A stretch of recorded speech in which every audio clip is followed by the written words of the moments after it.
Welcome back to the channel. I'm sure y'all have a good idea of where we're at.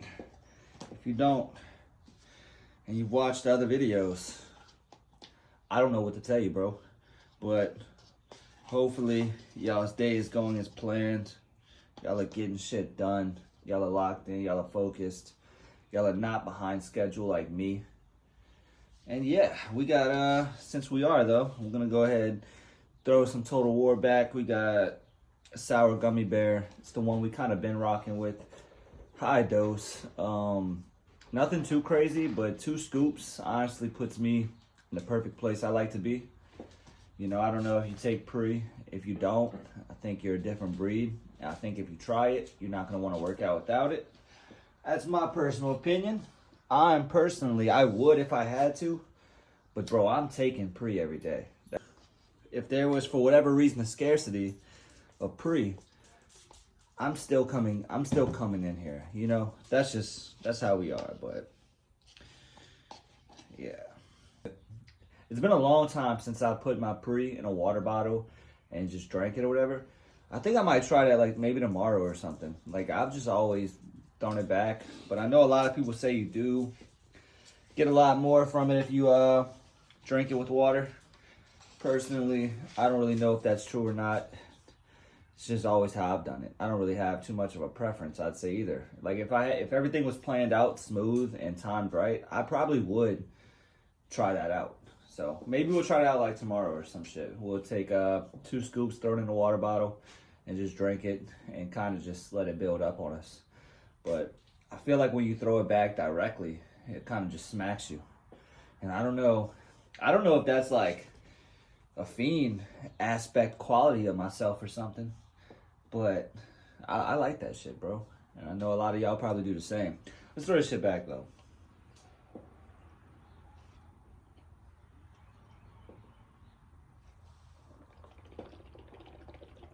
Yesterday was push, so by default, you can imagine what today is. Man, we are getting pretty fucking big. Currently at that 200 mark, and damn. One thing we can't do though, we can't let body dysmorphia get in the way. We can't care about the fat that's at it. We gotta look at the progress that's been made.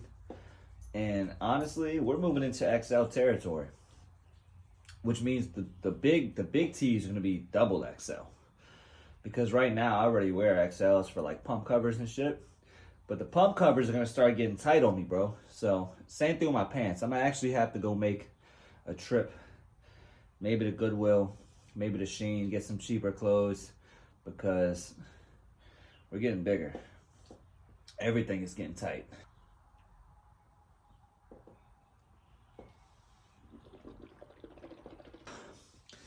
Two scoops in the system. Give it about 10 minutes. We're gonna warm up in that time. And in about 10 minutes, we're gonna get smacked with a blitz of itches. It's gonna feel like a bunch of ants, right? That's a good way to describe it. It feels like ants are coming at your face, bro. They're just biting on your face. And you might ask, how does one enjoy such a thing? Lock in, man. That's all I can say to that. We're gonna go ahead and warm up, and we're gonna jump right into the first working set.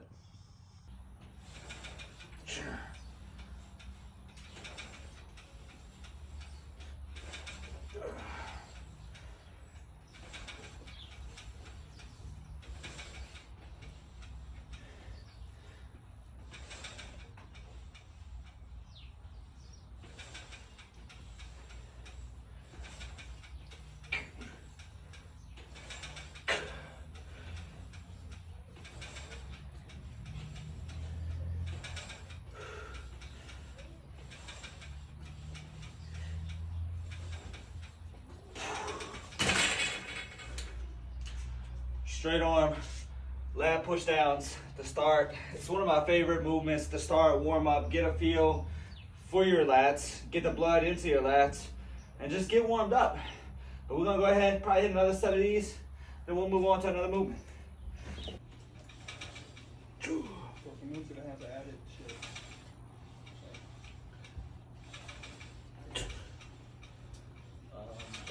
I just remotely pick up their full tactical so quick they can.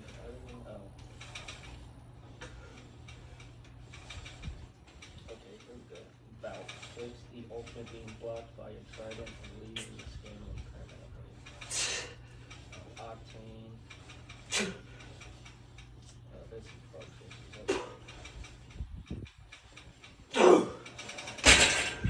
So if you want to focus on the lat thickness and hitting the lower part of your lats, when you do these bent over rows, if you go underhand, it's going to be a lot harder.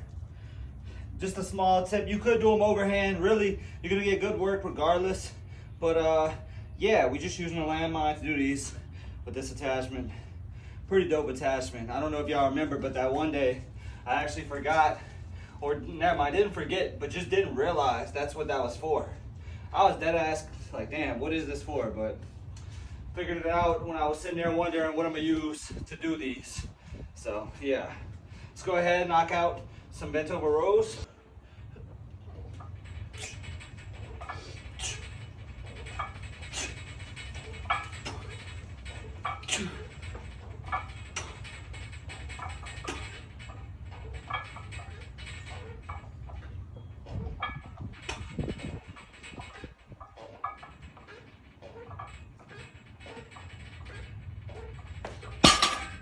So we'll go ahead and switch to overhand, switch back and forth. There's no reason, I would say, unless you have a specific muscle group you want to target, why not go from overhand, underhand, or vice versa. Like I did that first set underhand, I'm gonna do this one overhand. And yeah, the only thing is when you do them underhand, your biceps do get hit up a lot more. But it's pull day. Is that really a bad thing? We're not trying to avoid our biceps getting hit. We're hitting them today regardless. So that's just one thing to take into account. Like a lot of people won't do certain things because it's affecting another body part. But if you're hitting that body part that day anyway, it's just more work added to it, bro.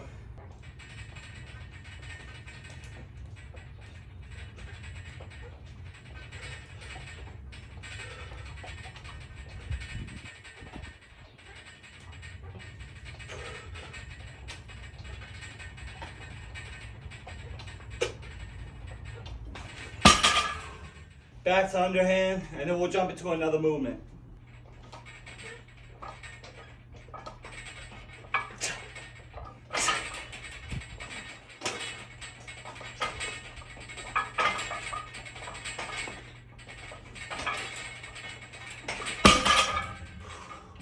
Fuck. And now we're gonna move on to some lat pull downs. We're also gonna switch from overhand to underhand on these too, because I'm gonna be honest with you, why not? You're getting a different connection. If you're only doing overhand on these, I mean, you're missing out.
Let's lower this bridge just a hair.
know I say this every time we do preacher curls, but if you got an incline bench and a straight bench, a flat bench, go ahead, set it up like this with an easy bar and do your curls like this, your preacher curls.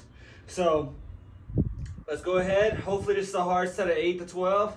That's what we're aiming for. If we can't get that, we're gonna drop the weight. If we get more than that, we're gonna keep up the weight depending on how it felt.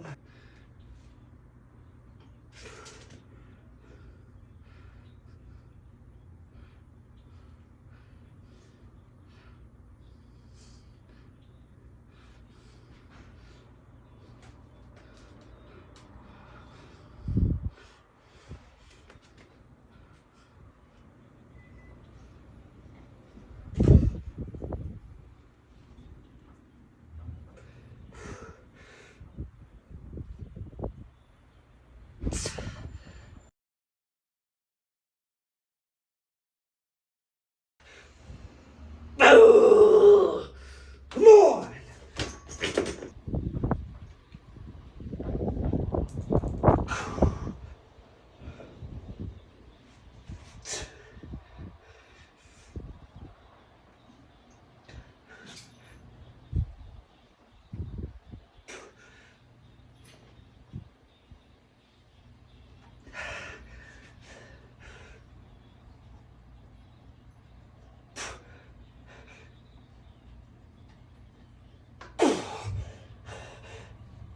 Oh, fuck! Out some cable curls, and honestly, I don't know how many more sets of biceps we're gonna do, because at the end of the day, for biceps, you can only do one thing to work them out, and that's curl them. And honestly, your biceps can only take so much, so we're gonna hit 1 or 2 sets of cable curls, and then at least 1 set of strict dumbbell curls supported on the incline bench. And then we're gonna go ahead and do a pump check. Same thing as every day. Get out of here because we got work. And yeah. But on these, if you're just grabbing the bar and curling, you're missing out on a lot of gains. You're probably putting your lower back into it to some extent, even if you don't feel it, because you should be. And this goes for pretty much any curl where you're standing. You're gonna wanna use your lats as some type of support.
Oh, fuck.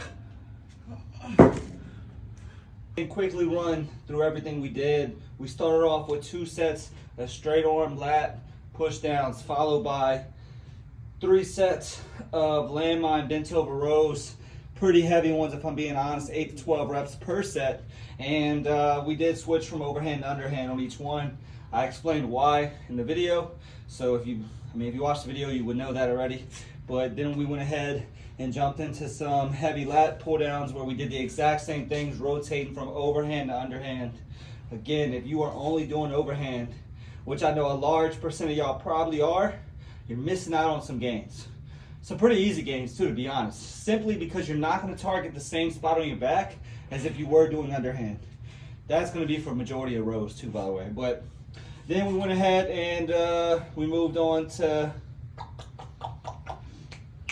cable crossovers for the rear delts. I told y'all those are my favorite rear delts. Those are my favorite way to hit rear delts. What did we hit next? We went ahead, hit 2 heavy sets of preacher curls. I mean, there's not much to explain there. Those are just fucking phenomenal for loading up the biceps. That's probably a pretty dangerous movement if you're going super heavy. Like we were pushing it a bit, 8 to 9 reps, failing at that spot each set. That's great work, but I'm not gonna act like it's not dangerous at all. But a lot of gains from that. I'm gonna be honest with you. That's probably majority of where my biceps have grown from. Then we went on, we hit a set of cable curls. Again, make sure you're setting your arms in front of your lats for that support. That's gonna go for pretty much any bicep movement, unless if they're isolated like on preacher curls or any single arm movement. You're gonna wanna do that. That's just gonna be a standard to where your back doesn't take it at all. Even if you think it's not, if you're not doing that, I promise you, your back is taking some of the load for you, which is taken away from your biceps. All right, and then we went ahead and the last set was strict supported dumbbell seated curls, which is again one of those movements where I feel like you can't really go wrong. You got the support. You pretty much, like I said, all you could do is curl your biceps to work them out. What better way to do it than a strict curl? You know what I mean? And you can only do that for so long before you're just hitting muscle failure. And at that point, you're not really gaining too much. At that point, you need to go get a protein shake and you need to eat your food and you need to recover and do it again. That's how you're gonna grow any muscle group.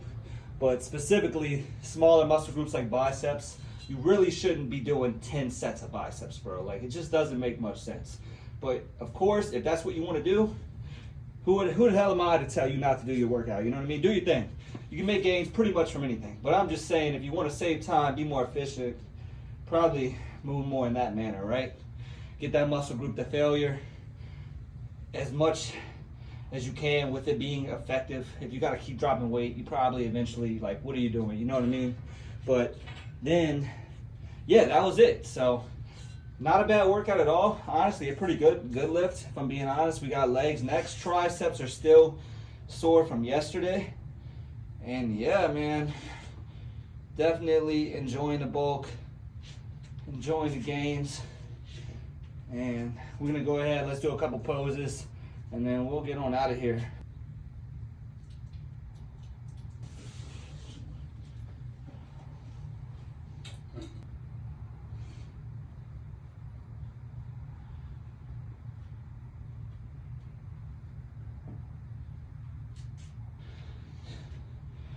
Physique is definitely holding up for the bulk. Not mad at it at all, but we got a lot of work to do, a lot of tissue to put on. We got legs tomorrow. I'm gonna go ahead and get out of here, go get a protein shake in, do what we normally do, and we will see y'all tomorrow for legs. Y'all lock it in, whatever you gotta do. Don't let anybody steer you off that path. Make sure you're eating your food. Don't think just because you're skipping them protein shakes one day or not hitting your calories one day, it ain't a big deal, because it is. It's all accumulative. If you do your shit half the time, you can expect half the results or less, if I'm being honest with you. You can't be a part-time lifter and expect full-time gains. And that's just, that's the reality of it, right? So if you're getting 100 grams of protein in and your goal is fucking 150, 200, I mean, if you do that more often than not, you're expecting magic to happen. Actually a miracle.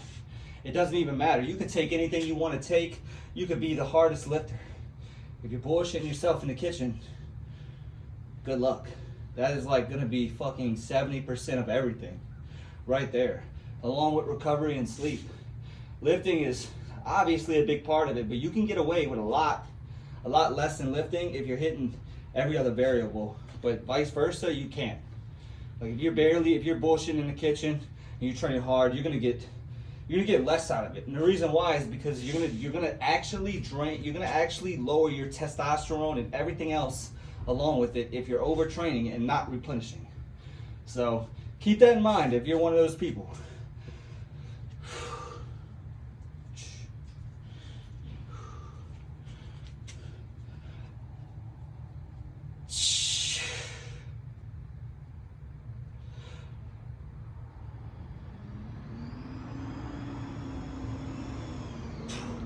All right, we out of here though. We will see y'all in the next one. Y'all subscribe, like, comment, show you guys some love. I'm out of here.